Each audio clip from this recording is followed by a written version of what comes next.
petit déjeuner sur les projets à grande échelle en agile.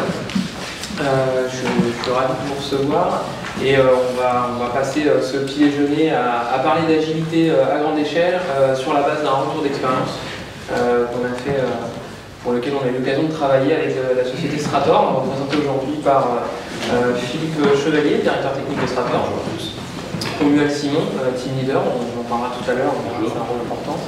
Mathieu Despouillet d'Octo, qui a eu l'occasion de travailler sur ce projet avec moi, pour respectivement il est architecte et moi directeur de projet. Hervé Gourdin. J'ai laissé cette petite page de pub. On a un credo fort chez Octo, c'est de partager nos connaissances, nos expériences, notre savoir. On est justement là ce matin pour partager à nouveau ensemble. Chaque année maintenant, ça va être la 5e édition, on organise les universités du système d'information. Cette année à nouveau, on va essayer de convier un maximum d'orateurs, tous aussi plus intéressants les uns que les autres. On aura notamment Marine Mann, Angélique Picard et Philippe Stark et d'autres personnes, notamment des gens de chez Pixar. Je pense que ça sera un moment sympa cette année. Je vous invite à aller regarder le programme. On change de lieu pour ceux qui sont déjà venus. Il y a quelques personnes ici qui ont l'occasion de venir à Uzi. Cette année, on revient dans Paris, au Palais Congrès. Je pense qu'il y a des gens qui nous connaissent ici, mais je vais redire à nouveau ce qu'on fait chez Octo pour les quelques-uns qui ne nous connaissent pas déjà.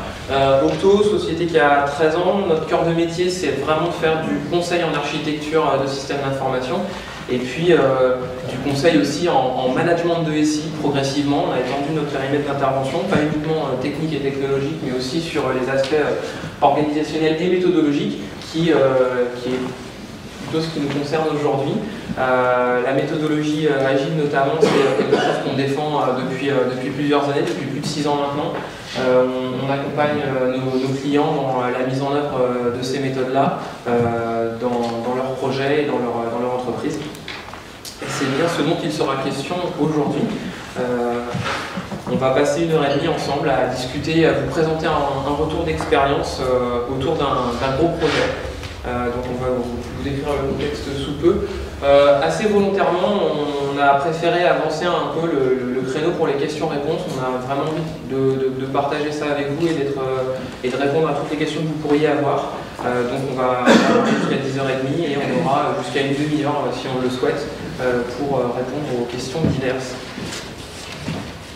Je vais vous présenter les différents intervenants. Vous aurez même l'occasion de rencontrer probablement d'autres personnes de chez Strator dans la salle.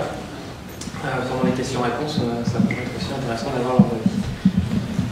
Je vais commencer par une petite statistique. Il y a 2 ans de ça, les analystes du Gartner ont fait une prédiction. On dit en 2012, on prédit que 80% des projets logiciels dans les entreprises utiliseront l'agile. Ça nous apparaissait un petit peu ambitieux, même si on y croyait assez fort, mais on se dit 80% c'est quand même beaucoup. Et en fait, donc, tous les ans, il y a une société qui s'appelle Version One qui édite un logiciel de gestion de projet agile qui fait une enquête. Ça fait plusieurs années maintenant, je pense que ça doit bien faire 5 ans, où tous les ans, ils posent un ensemble de questions sur l'adoption des pratiques agiles et notamment dans la gestion de projet en entreprise. Et puis cette année, sur le questionnaire de 2011, eh bien, ils ont interrogé plus de 6000 entreprises, variées, de tailles vraiment très différentes, de très petites comme de très grosses. Et en fait, les chiffres ont parlé d'eux-mêmes. Il y a effectivement plus de 80% des personnes ayant répondu à cette statistique-là qui disent avoir pratiqué l'agile. Ce qui est assez intéressant, c'est que la moitié des entreprises qui ont répondu pratiquer l'agile, disent le pratiquer depuis maintenant plus de 2 ans. C'est une autre information qui nous dit que ça y est, on a un peu dépassé la seule expérimentation dans un coin d'une DSI sur les méthodologies agiles. On est vraiment en train d'utiliser ça de manière beaucoup plus large et beaucoup plus naturelle dans nos projets. Ceci étant, aujourd'hui, les petits projets ou les projets avec un time to market un peu ambitieux et innovant utilisent l'agile. Par contre, les plus gros projets, ceux-là même avec des très gros budgets, des enjeux assez stratégiques forts, ceux-là, on commence à avoir quelques entreprises qui le font, mais c'est encore relativement rare. C'est vraiment ce dont on va parler aujourd'hui, c'est qu'est-ce qu'il se passe quand on souhaite mettre en œuvre les méthodologies agiles dans le cadre d'un gros projet. Un gros projet, c'est quoi? C'est, on va dire, au moins à partir de 5000 jours hommes, voire beaucoup plus. Dans le contexte dans lequel on a évolué, on était sur des volumes de jours hommes supérieurs, et je vais laisser Philippe Chevalier vous décrire le contexte de Strator. Bonjour, je vais vous parler un petit peu de Strator et puis de la façon dont l'agilité a été mise en œuvre chez Strator et ce qui nous a amené du coup à croiser la route d'Octo. Le contexte du projet, c'est que pour commencer, Strator a fait de sa spécialité la conception et la réalisation de terminaux points de vente qui sont dédiés au réseau de buralistes et de diffuseurs de presse. Nous sommes filiales d'Altadis Distribution France, qui elle-même distribue en exclusivité le tabac, les produits connexes, et également qui a une activité de grossiste autour de produits dématérialisés comme les recharges téléphoniques. L'ensemble de ces produits transitent à travers les caisses de Strator. C'est ce qui en fait la spécificité, c'est ce qui en fait la complexité également. C'est un marché de niche. Ok, le contexte du projet, globalement, on est en train de parler de 9500 clients qui vont générer environ 5 millions de transactions de vente par jour à la cible. Le démarrage du projet se voulait créer un produit innovant par rapport aux gammes que nous avions commercialisées auparavant. Une approche du 100% tactile, donc des problèmes ergonomiques qui sont liés strictement au tactile. Une approche performance et surtout la possibilité d'avoir une centralisation des données au point que nos clients sont capables par la suite d'avoir une activité back-office chez eux, à partir de chez eux ou de n'importe quel point où ils pourraient accéder à un navigateur. Voilà. Donc, c'est ce qui a amené Strator, compte tenu d'un time to market important, à commencer à réfléchir à l'introduction de méthodes agiles dans ces processus de développement. Bonjour à tous. Donc en fait, là, je vais vous exposer brièvement l'architecture que l'on a mis en place. Donc en fait, il y a 3 grosses briques dans cette architecture.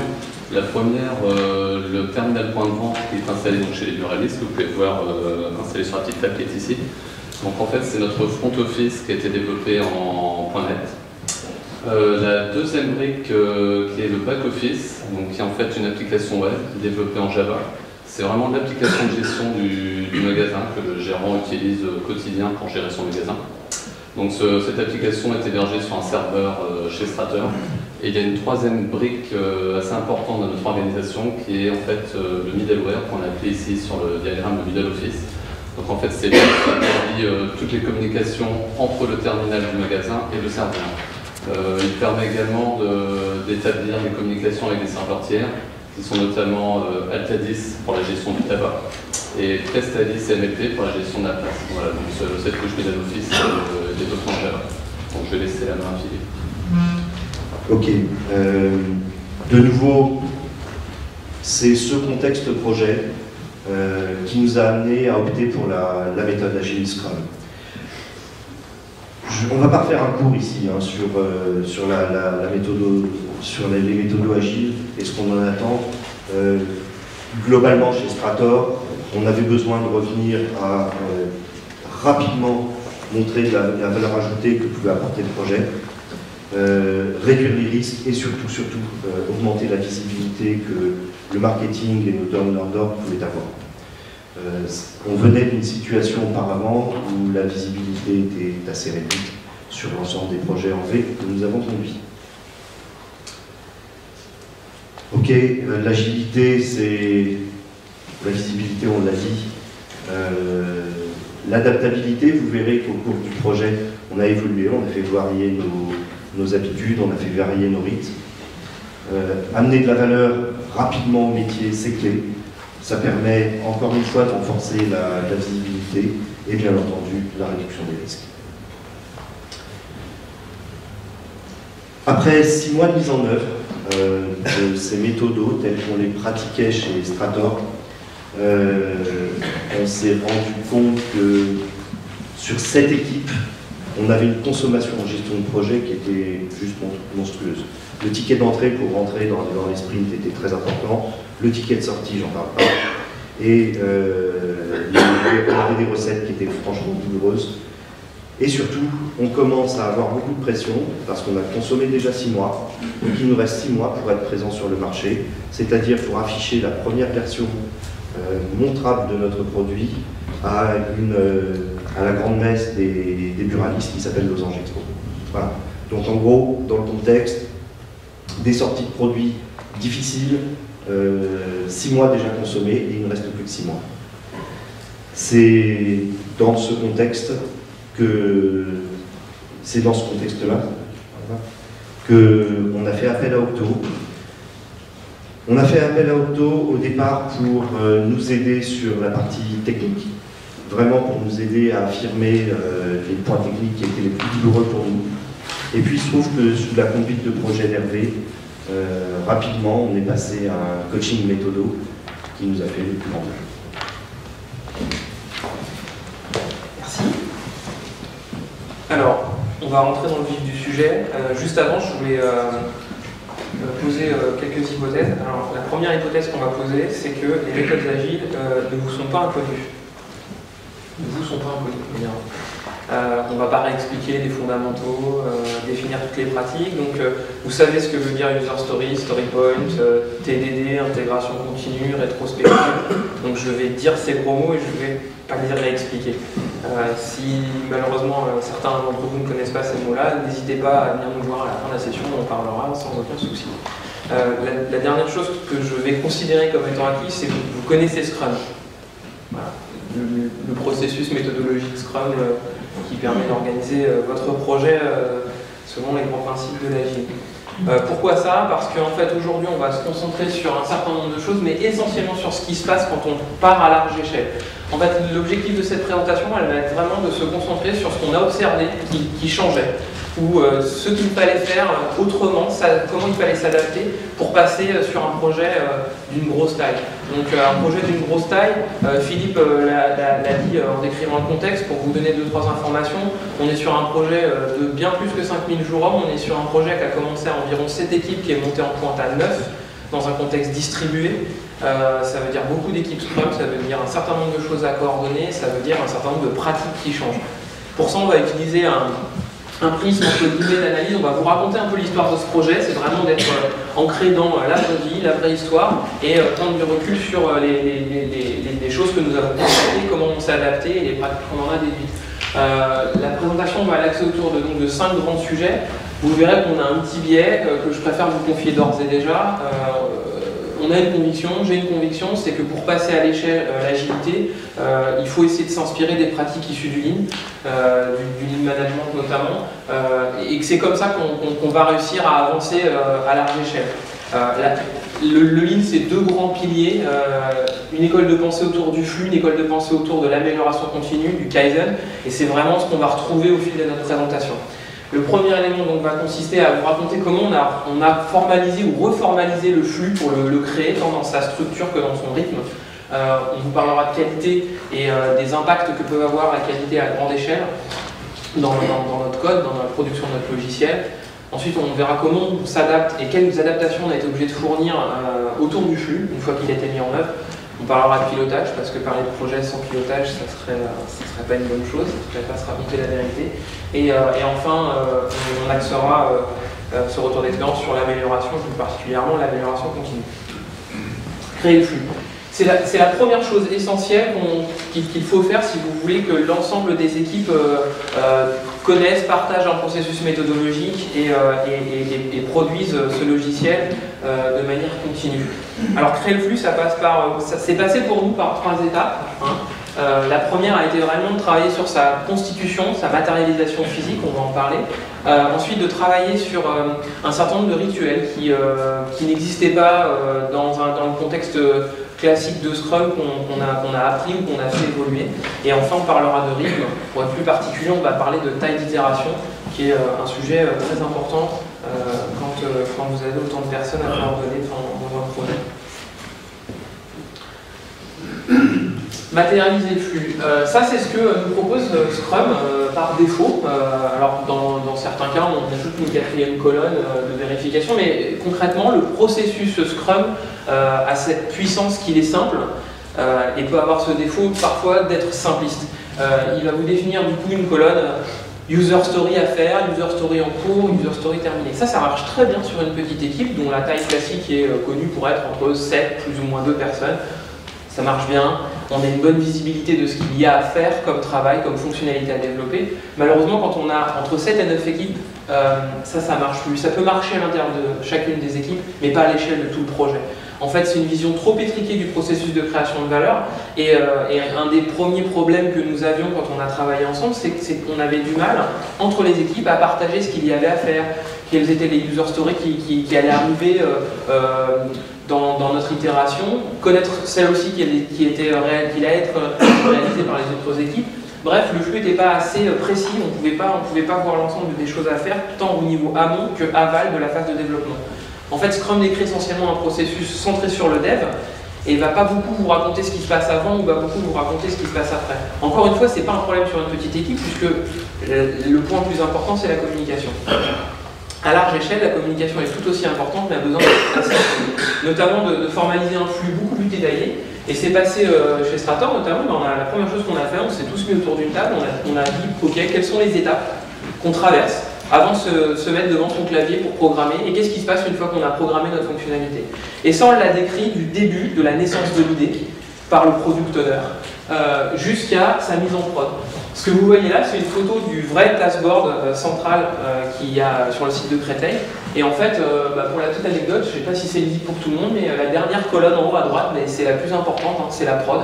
C'est-à-dire qu'à la fin d'un processus, c'est pas done. Non, done, ça n'existe pas. Enfin, c'est une vision de l'esprit pour dire qu'une tâche est terminée dans sa réalisation.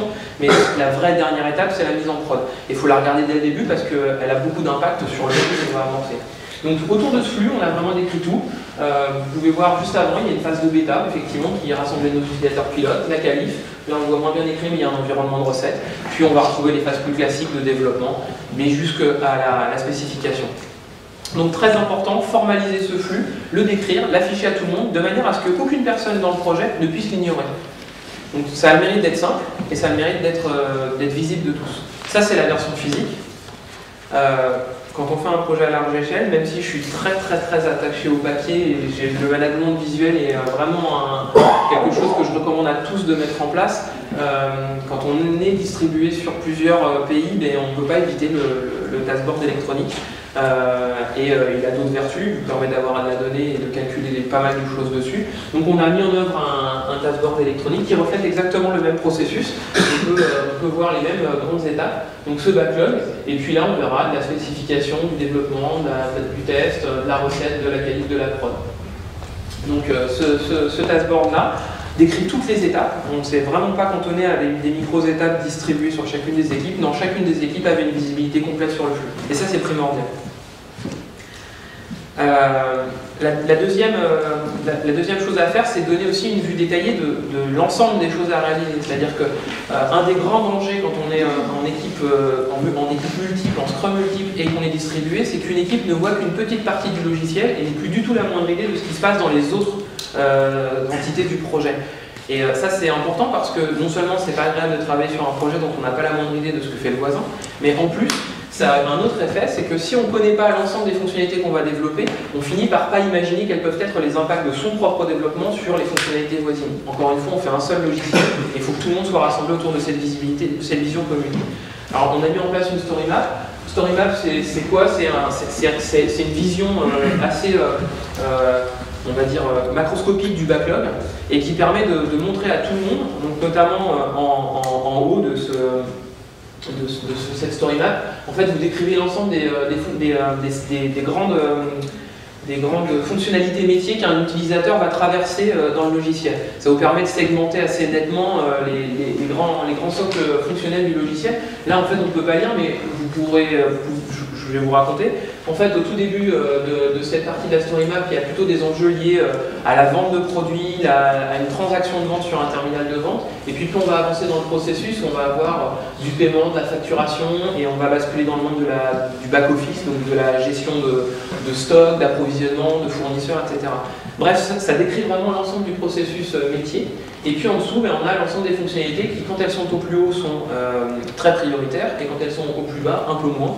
Ça nous permet de dessiner en fait des grands lots de livraison et surtout de dire à tout le monde, voilà, en ce moment on est en train de se concentrer sur telle partie du logiciel et on va se dispatcher entre différentes équipes. Ça permet vraiment d'avoir cette vue agrégée du logiciel à construire. Ça, c'est assez important, mais pour vous donner une idée, les petits post-it, là, en fait, c'est vraiment des macro user stories, donc ça vous donne une idée du boulot. On a mis plus de 10 mois à produire tout ce qu'il y a sur ces post-it. On y reviendra tout à l'heure. Une fois après avoir matérialisé le flux physiquement ou électroniquement, vous avez un premier effet positif, c'est que du coup, toutes les équipes savent ce qui se passe et sont concentrées autour d'un seul produit et pas juste d'une portion du produit. Elles ont une vue globale et surtout elles gagnent aussi en autonomie dans leur capacité à voir ce qu'il y a à faire et éventuellement présumer de ce qu'il y aura à faire juste après avoir terminé leur tâche. À large échelle, comme sur un petit projet, on va garder les mêmes grands rituels de Scrum. Donc tous les matins, il y avait des stand-up meetings dans notre projet. Il y avait des démonstrations en fin d'itération. Il y avait des rétrospectives également. En revanche, quand on est plusieurs équipes, il y a 2-3 petites choses qui changent. Donc dans chaque équipe, comment on était organisé? On était organisé avec un team leader qui avait le rôle en fait d'être un petit peu l'assistance à maîtrise d'ouvrage, l'ailier détaché du product owner sur la partie fonctionnelle, et en même temps il avait un rôle de leader d'équipe, c'était vraiment son job, il animait l'équipe, répondait en premier lieu aux différentes questions des développeurs sur les sujets fonctionnels. Binômé avec lui un tech lead, un responsable technique, un leader technique dans l'équipe, donc garant de la qualité du code, on verra qu'il y a pas mal d'autres fonctionnalités. D'autres fonctions, pardon. Et puis un testeur embarqué dans l'équipe, bien entendu, parce que les tests, c'est très très important, et on y reviendra notamment sur les sujets de qualité. Chacune de ces équipes, donc autonome, avec un backlog détaché à chaque début d'itération, était coordonnée au niveau méthodologique par un coach. Donc il y avait une personne dans le projet qui est en charge de maintenir l'activité méthodologique au beau fixe, et de s'assurer que les pratiques sont bien appliquées, puis d'animer des réunions plus particulières que d'autres. Et aussi une personne des ops, de la prod, donc, qui était vraiment le correspondant. Toutes ces personnes en fait étaient en communication constante. Alors donc chaque matin il y avait un stand-up meeting classiquement par Scrum, par équipe Scrum, mais qu'est-ce qui change à large échelle? C'est un nouveau type de réunion qui apparaît, c'est ce qu'on appelle les Scrum de Scrum. Alors le Scrum de Scrum Meeting c'est quoi? Là vous voyez la war room du projet. Au passage, je me permets de vous dire que s'il y a un sujet que vous ne pouvez jamais abandonner, c'est cet espace-là. Nous, on a plein de fois, on a failli se laisser aller et en faire un endroit où développer, enfin bref, on crée une zone du projet avec des ordinateurs. Maintenant, on a tenu bon, on a gardé cet espace protégé, et c'est devenu vraiment le sanctuaire du projet. À chaque fois qu'il y avait des réunions improvisées, des doutes sur la planification, que sais-je, on venait ici, et c'est là que tout le management visuel était. Donc le matin, après le stand-up meeting, les différents team leaders se réunissaient et faisaient le scrum de Scrum Meeting. Alors, donc, je répète, dans cette équipe-là, on y retrouvait team leader, un leader des tests également, le leader de la prod, alors, plus inhabituel, le leader du support, parce qu'en fait, dès lors où vous commencez à mettre des fonctionnalités en prod, c'est important d'avoir quelqu'un qui soit garant en fait, des interactions qu'on a avec les clients sur le terrain, que ce soit des utilisateurs pilotes ou des clients en production réellement. En fait, cette personne et son équipe étaient en charge des interactions et du support client, et chaque matin, il était avec nous pendant la réunion de coordination pour nous parler des problèmes qu'ils pouvaient rencontrer. Et enfin, le directeur technique qui coordonnait cette réunion. Point important, cette réunion elle ne ressemble pas à un stand-up meeting classique, c'est pas un stand-up meeting où on va raconter ce qu'on a fait la veille et ce qu'on va faire aujourd'hui. Il n'est pas question d'avancement dans ce Scrum de Scrum puisqu'on considère que c'est correctement traité par chacune des équipes autonomes. En revanche, pendant cette réunion, il sera question de problèmes, et uniquement de problèmes. En fait, les team leaders divers et variés vont partager ensemble les problèmes qu'ils ont et éventuellement les interactions que peuvent avoir les 10 problèmes dans les autres équipes. L'objectif du meeting, c'est de dire les problèmes et identifier avec qui on va pouvoir les résoudre. On ne va pas chercher à les résoudre en séance. Par contre, on va les partager et on va s'assurer qu'on nous trouvera une solution et qu'on va engager les personnes nécessaires. Et là aussi, on a notre première boucle de feedback avec la présence des équipes de support. Alors, deuxième rituel qui change un peu quand on a beaucoup d'équipes, on est sur un gros projet et qu'il est distribué. La démonstration. Alors, dans le cadre du projet de cette nouvelle gamme de produits, en fait, on était sur 4 pays et en pointe, on est monté à 9 équipes.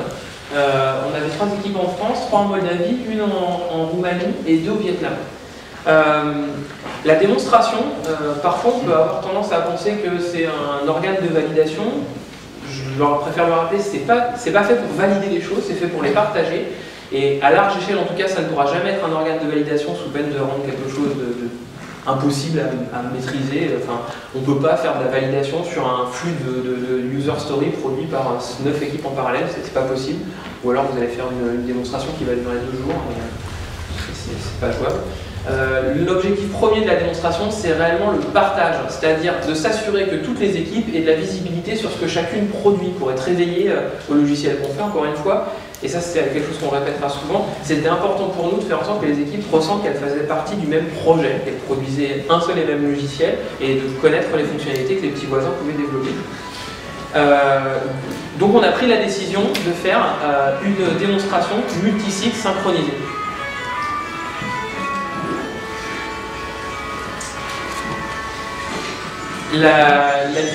La démonstration donc, avait pour valeur de synchroniser l'ensemble des équipes et donc d'être simultanée. Hein, on ne la rejouait pas N fois. Donc on a cherché le bon créneau horaire, ça va, on était sur des périodes relativement pas trop éloignées en termes de créneau horaire, on arrivait à trouver une zone, donc c'était le matin. Et en fait, toutes les 2 semaines, on faisait une démonstration. Alors, point important pour faire une démo, c'est qu'il faut, c'est assez bête à dire, mais en fait, il faut s'outiller avec les bonnes choses. Donc la première, c'est pas essayer de réinventer des produits incroyables pour communiquer. Il y en a un qui marche bien, c'est Skype. Je vous conseille Skype, j'ai pas d'action chez eux, mais ça marche bien. La voix est bien entendue et ça doit pas être un sujet pour vous de bien entendre et quels que soient les sites sur lesquels sont connectés les acteurs. Il y a un deuxième sujet, ça peut faire sourire aussi, mais on a cherché pendant longtemps le bon haut-parleur et le bon micro pour que quand vous réunissez 20 ou 25 personnes dans une salle, et que ces 25 personnes entendent bien quelqu'un qui parle au Vietnam ou en Roumanie alors qu'il est pas juste à 3 cm du micro et de la même manière que les gens sur les sites distants vous entendent correctement. Bon, si vous voulez, je vous dirai quel est le modèle du produit qu'on a acheté à la fin de la présentation, ça marchait vraiment bien. Dernier élément important, la vidéo, ça a peu d'intérêt, ça n'a pas d'intérêt de faire de la vidéo, de voir les visages des gens par internet. En revanche, partager l'écran qu'on manipule, que ce soit les slides ou surtout la démonstration, ça c'est primordial. Nous on a utilisé un produit qui fonctionnait assez bien, qui s'appelle Mitogo. Bref, avec ces 3 outils-là, on a réussi à synchroniser 9 équipes en même temps pour faire une présentation du produit. Et ça, c'était primordial. Dernier point, le rythme. Alors pour être plus précis, il va s'agir plutôt de parler de la taille d'une itération que du rythme. Un sujet important, en fait, quand on commence à avoir un projet qui grandit et le nombre d'équipes qui se multiplient, il y a une tentation qui est extrêmement grande, c'est d'allonger la taille des itérations. Scrum dit dans ses premières publications, l'itération, ça peut être ça peut aller jusqu'à 30 jours. Donc, ça fait des itérations un peu plus conséquentes. Hein. 30 jours, ça fait plus d'1 mois, si on compte des jours travaillés. Je vous propose d'utiliser un modèle de coût qui a été proposé par le père fondateur de la méthode Kanban. Et ça, c'est une bonne façon de se poser la question, enfin, je trouve. On a regardé en fait notre itération, on s'est dit, ok, alors une itération et ses coûts, elles sont décomposées en 2 étapes. Une transaction entrante, un coût de transaction entrante, classiquement on appellera le sprint planning, c'est-à-dire qu'est-ce que ça vous coûte d'organiser votre itération, une grosse planification d'itération. Et puis il y a une transaction sortante qui cache un certain nombre de coûts, notamment les coûts de construction du logiciel qu'on va recéter et démontrer, et puis enfin la démonstration en tant que telle des différentes équipes. Donc ces 2 coûts-là sont relativement importants puisque plus ces coûts de transaction entrants et sortants seront élevés, plus on aura envie de maximiser le temps qu'on va passer à produire du logiciel. Parce que si vous faites une itération de 2 semaines et vous passez 1 semaine et demie en transaction entrante et sortante, autant vous dire qu'il va falloir produire très vite parce que sinon vous n'allez pas faire beaucoup de features. Et puis enfin, la dernière couche de coûts, c'est la coordination et le pilotage. Dans le contexte du projet, quand on a commencé à travailler ensemble avec Strator, on était plutôt dans ce genre de coûts-là. On avait une couche de coordination qui était très élevée, en fait, on avait environ l'équivalent de 6 ETP, alors ça représentait plus de personnes, mais il y avait vraiment beaucoup d'investissements sur la coordination. Notamment, il y avait 2 personnes qui passaient 1 semaine à temps plein à chaque début d'itération pour contacter toutes les équipes, planifier, faire des estimations et définir l'itération entrante. c'est beaucoup. C'est beaucoup de temps passé à faire de l'estimation et à constituer quelque chose qui n'a pas encore produit de valeur au sens logiciel du terme, n'a pas réalisé de fonctionnalité à ce moment-là. Et puis en transaction sortante, on passait une semaine, il y avait toujours ces deux mêmes personnes qui séquentiellement faisaient des démonstrations avec chacune des équipes. Ça prenait énormément de temps, ça prenait beaucoup de temps de chacune des équipes aussi. Et puis il y avait encore une autre personne qui prenait 3-4 jours à faire la fusion à la main de tout le code source produit par chacune des équipes. Alors certaines tâches étaient automatisées, mais il y avait un énorme boulot manuel. Ça nous amenait à avoir des coûts de transaction entrant et sortant qui étaient quand même assez élevés. Une semaine, c'est beaucoup. Et du coup, pour maximiser ça, le réflexe, la taille de l'itération était entre 4 et 5 semaines, ce qui laissait grosso modo 3 bonnes semaines, on va dire, à peu près, de production de fonctionnalités. Bon, ça, c'est un premier, il y a un premier problème quand on formalise comme ça qui nous saute un peu aux yeux, c'est que ça fait quand même beaucoup de coûts d'organisation, de planification, c'est-à-dire du temps qu'on passe à ne pas faire du logiciel. Mais en fait, il y a un coût caché derrière ce modèle qui est bien plus élevé et qui était celui contre lequel on allait essayer de lutter, qui était le manque de feedback.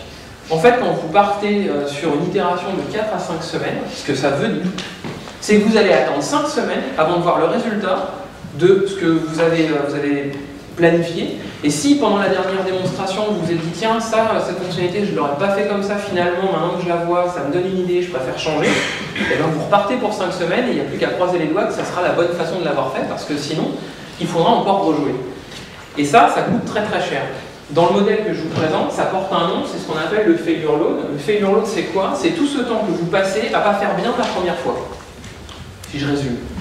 Donc en ligne, on parle notamment de non-right first arm. Donc qu'est-ce qu'on ne fait pas bien du premier coup? Il y a deux grandes familles. La première, c'est les choses qu'on aurait pu éviter parce que c'est des défauts de processus. On verra comment on pourra corriger ça, notamment dans la partie liée à la qualité que va nous présenter Mathieu. Mais il y a aussi un certain nombre de choses qui sont liées à de l'ambiguïté sur un logiciel, des choses qu'on ne connaissait pas d'un point de vue fonctionnel. Et ça coûte. En même temps, c'est primordial parce que quand on fait un logiciel, on n'est pas en train de travailler sur une chaîne de production de pièces détachées où le processus est répétable et pour le coup, on ne veut pas que ça varie. On fait tout le temps la même chose et on a vraiment envie que ça soit toujours la même chose qui se produise. On fait une pièce qui sera toujours identique. Quand on fait du logiciel, on n'a pas envie que ça soit toujours identique parce que sinon, vous êtes juste en train de répéter le logiciel du petit copain, vous n'avez pas innové, vous n'avez pas appris de nouvelles choses. Donc ce processus-là est important, c'est celui qui vous apporte de la valeur, qui vous apporte de l'information sur ce que vous construisez. Conséquence de ça, vous voulez minimiser en fait, même maximiser la boucle de feedback en minimisant le temps à attendre. Donc on a commencé à s'attaquer à chacun des coûts en fait, de transactions entrantes et sortantes pour essayer de réduire à quelque chose de beaucoup plus petit l'itération. Notamment, donc, notre objectif pour nous, à ce moment-là, c'était de dire ok, 4 à 5 semaines, c'est beaucoup trop. Notre objectif, c'est 2 semaines.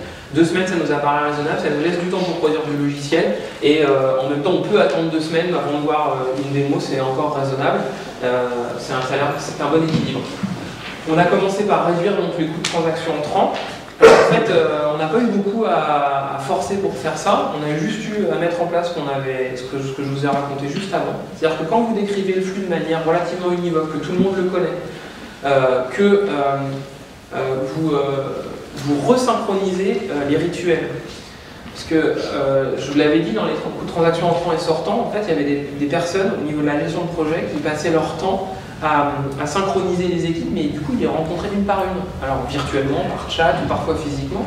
Ils planifiaient avec les équipes une par une et ils faisaient des démonstrations avec les équipes une par une. Ce qu'on a fait en premier lieu, c'est qu'on a resynchronisé les rituels de planification, notamment en partageant un backlog commun et distribuant des sections de backlog aux responsables d'équipe.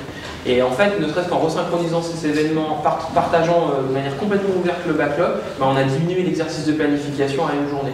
Ça pouvait déborder un petit peu à une deuxième journée si on avait on loupait un créneau avec le Vietnam, parce qu'on n'avait pas toujours pour le créneau horaire, si vous loupez le matin, c'est un peu mort. Mais en une journée, voire une journée et demie maximum, la planification était faite.